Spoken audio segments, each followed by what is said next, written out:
A reunião da CPMI do INSS de ontem foi marcada por bate-bocas entre parlamentares e pelo silêncio de investigados. Ontem a comissão falou com o advogado Nelson Williams. Ele foi convocado porque, segundo a Polícia Federal, transações financeiras consideradas suspeitas pelo COAF apontam movimentações do escritório de Nelson na ordem de 4,3 bilhões de reais entre 2019 e 2023, além da sua relação com o empresário Maurício Camisotti, que foi preso também lá na última sexta-feira, no dia da prisão do careca do INSS. Ele alegou que não conhece o careca do INSS e disse que não tem qualquer participação na farra do INSS. Logo no início da sessão, Williams se negou a assinar o termo de compromisso de falar a verdade na CPMI e foi confrontado pelo senador relator do caso, o Alfredo Gaspar. Além disso, durante as sessões, discussões entre o deputado Paulo Pimenta e a deputada Bia Kicis, além de um embate entre a senadora Elisiane Gama e o relator Alfredo Gaspar, aumentaram a tensão.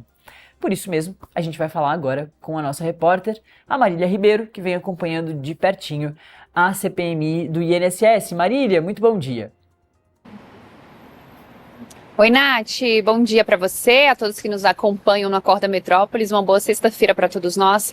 Pois é, ontem nós tivemos mais uma audiência da CPMI do INSS, ela que investiga as fraudes de descontos indevidos de aposentados e pensionistas do Instituto. Nath, ontem essa sessão ela foi dividida em duas fases. A primeira foi para aprovação de requerimentos e depois aconteceu aí a oitiva. No primeiro momento, com esses requerimentos, nós tivemos a aprovação de convites, como, por exemplo, para que o diretor-geral da Polícia Federal, Andrei Rodrigues, possa comparecer à comissão. Também tivemos a aprovação de convite do advogado-geral da União, Jorge Messias. Além desses dois nomes, tivemos a aprovação de um convite para um nome ligado à gestão do ex-presidente Jair Bolsonaro, que é o Bruno Bianco, que ele foi secretário da Previdência Social no Ministério da Economia. As datas ainda serão definidas para que essas três pessoas possam comparecer. Importante ressaltar que convite não cabe aí a obrigação dessas pessoas comparecerem à comissão.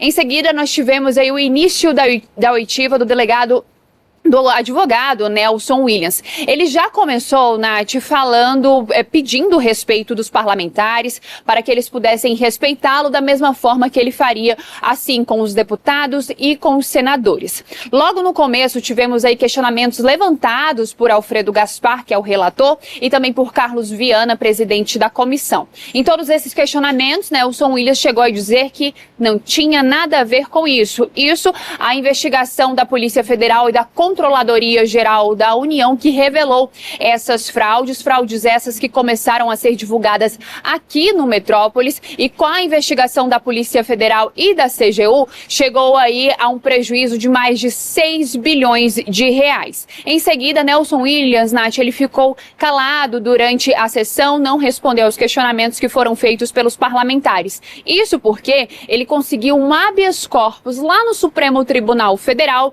para que ele não respondesse a esses questionamentos feitos pelos parlamentares. Aí, como você disse, também tivemos aí momentos mais quentes durante toda a comissão, que foram discussões entre os próprios parlamentares. Em um primeiro momento, nós tivemos ali a senadora Elisiane Gama, que foi relatora da CPMI da Covid do 8 de janeiro, ela que foi relatora da CPI do 8 de janeiro, junto ali com Alfredo Gaspar, relator da comissão. Nessa hora, Elisiane pediu para que Alfredo pudesse respeitá-la e chegou a chamá-lo de Tigrão. A gente tem um trechinho dessa fala da senadora e vamos acompanhar agora. E os chefões? Para onde escoou esse dinheiro? Porque o dinheiro vinha para cá na nota fiscal e ele era para irrigar custo de alguém, para pagar bens de alguém. Cadê esses líderes? Presidente, eu quero dizer para o senhor que o Ministério Público Federal está fazendo a sua parte. A Polícia Federal está fazendo a sua parte, a CGU está fazendo a sua parte, os órgãos de fiscalização e controle estão fazendo a nossa parte. E a CPI? Vamos chover no molhado? Vamos ver os inquéritos que estão em curso da Polícia Federal? Vamos ouvir quem está sendo ouvido pela Polícia Federal? Ou vamos chegar nos chefões? Ou vamos chegar no quem mandou, quem autorizou e quem disse que dava guarida? São nesses que nós precisamos chegar, presidente. E por isso é importante as quebras dos sigilos, os cruzamentos dos rifles, para saber para onde esse dinheiro foi. E outra coisa, são feitos com eficiência. Às vezes não vem para conta pessoal, não. Às vezes vem para conta de um familiar ou de outra pessoa.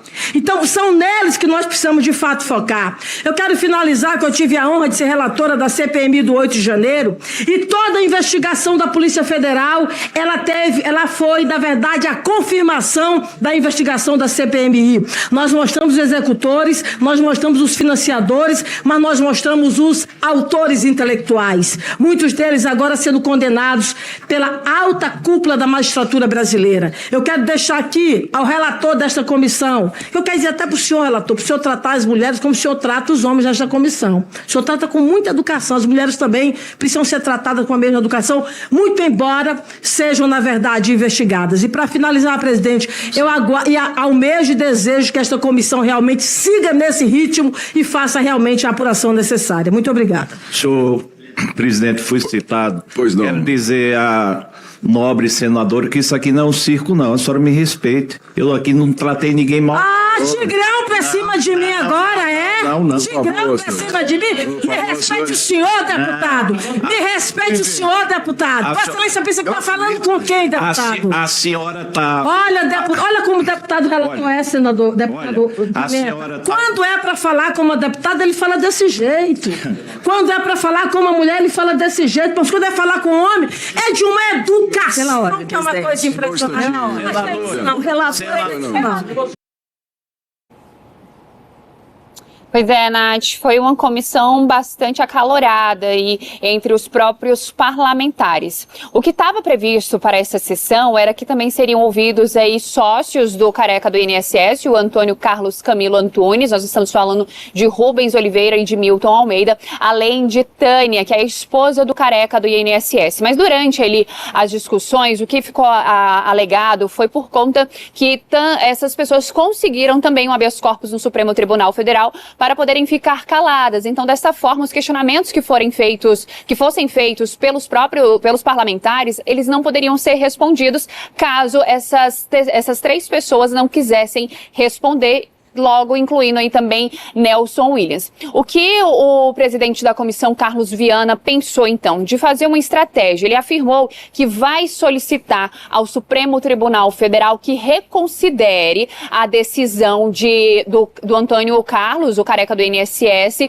de falar à CPMI ou não. Então ele vai pedir essa reconsideração ao Supremo, ou então que os parlamentares possam ir até a sede da Polícia Federal para poder recolher esse depoimento do careca do INSS. Ele disse que vai solicitar isso ao STF, mas até o momento a informação que nós temos é que ele ainda não chegou a pedir nenhuma dessas duas alternativas do careca falar ou então deles irem até a Polícia Federal. Isso porque eles querem fazer uma estratégia caso, por conta dos familiares, as pessoas ligadas a ele, ao careca, não falaram na CPMI, então ele quer ouvir o careca do INSS. De acordo com alguns parlamentares, isso deve acontecer já na próxima semana, terça ou quinta-feira, quando nós temos sessão da CPMI, Nath. Outro momento que acabou ficando marcado ali durante a sessão foi quando Carlos Viana criticou a decisão do ministro do STF, Flávio Dino, de conceder aí a uma das investigadas que teve o requerimento aprovado para comparecer à CPMI, que ela decida, né, que ela fique livre para ir ou não. É uma pessoa que faz parte de uma das entidades investigadas. A gente também separou esse trechinho da fala do senador Carlos Viana. Olha, nós recebemos com profunda indignação a decisão do ministro Flávio Dino de, mais uma vez, permitir que uma pessoa importante no depoimento compareça apenas se desejar. Claro que ela não vem. Isso não é uma política correta de combate à corrupção no Brasil, a meu ver. Que não é garantindo o direito de quem tem o que dizer à justiça que nós vamos conseguir chegar aos resultados. Quem perde não é o parlamento, não, gente. Quem perde São as viúvas, os órfãos, os aposentados que foram roubados nesse país e que querem uma resposta. E o Supremo Tribunal Federal, infelizmente, prejudica essa investigação. Nós não estamos aqui numa CPI simplesmente ocupando um tempo, não. Nós estamos em paralelo com a Justiça fazendo uma investigação. Nós queremos dar respostas ao povo brasileiro. E uma decisão como essa do ministro Flávio Dino permite que fraudadores, permite pessoas que receberam dinheiro público desviado, eles se escondam atrás dessas decisões e não queiram vir falar. Mas vão falar no inquérito da Polícia Federal. A população tem direito de saber quem roubou, qual é a participação de cada um. Nós estamos dando total direito de defesa, estamos cumprindo todo um regulamento que já existe. Então, com toda sinceridade, mais uma vez vamos fazer uma visita ao Supremo, levar o nosso respeito, mas é uma decisão que nos estranha muito, porque envolve pessoas ligadas a advogados que são poderosos aqui em Brasília, que têm muitos amigos, inclusive no judiciário, e que hoje estão buscando seus padrinhos políticos, todos eles buscando uma forma de não comparecerem aqui as pessoas que têm o que dizer a essa CPMI. E nós não vamos parar. Nós vamos continuar lutando, vamos continuar buscando os recursos, as provas necessárias, vamos entrar com pedidos no Supremo Tribunal Federal de reconsideração dessas decisões, porque nós temos um objetivo muito claro, que é nós esclarecermos o que está acontecendo nesse país. Com toda sinceridade, aqueles que fraudaram a Previdência, aqueles que ajudaram a fraudar, aqueles que têm participação em toda essa roubalheira, estão aplaudindo a decisão do ministro Flávio Dino. Pode estar coberta da legalidade, mas prejudica e muito a investigação, o que nós temos de dar ao Brasil. Pois é, Nath, mais uma semana que a CPMI do INSS ela acabou sendo encerrada sem, de fato, um depoimento que não foi ouvido aí pelos parlamentares, né? Então a gente segue acompanhando essa questão do INSS. Na próxima semana temos sessão na terça-feira a partir das 4 da tarde, na quinta a partir das 9. Nós vamos ver se, de fato, os senadores, os deputados vão solicitar ao Supremo Tribunal Federal que o careca do INSS possa comparecer à comissão, ou então que eles possam ir até a Superintendência da Polícia Federal para ouvi-lo. Importante a gente destacar que essa CPMI tem um custo de cerca de R$200 mil, com funcionamento até o começo de 2026. No comecinho, quando a comissão teve o início dos seus trabalhos, os parlamentares falavam que queriam encerrar essa CPMI ainda no ano de 2025, com o efetivo trabalho, com a investigação, com o relatório entregue. Então, é muito importante que a gente acompanhe, mesmo o governo já tendo aí começado esse ressarcimento aos aposentados e pensionistas que tiveram esses descontos indevidos, porque a gente consegue acompanhar até hoje operações acontecendo por conta daquela primeira operação e também por conta das reportagens que saíram aqui no Metrópolis, Nath. É isso. E Marília, ontem um pouquinho, na sua última entrada, eu brinquei contigo, falei, os parlamentares atrasam muitas vezes porque ficam ali, inclusive, discutindo a CPMI antes mesmo de começar ali nos bastidores, e aí você muito bem pontuou que eles não falam apenas sobre a CPMI, né, do INSS, não apenas sobre o tema ali daquele dia, daquela sessão, mas sobre diversas outras pautas. Afinal de contas, também é um encontro de parlamentares dos dois lados, né? Da Câmara dos Deputados e do Senado. É uma CPI mista.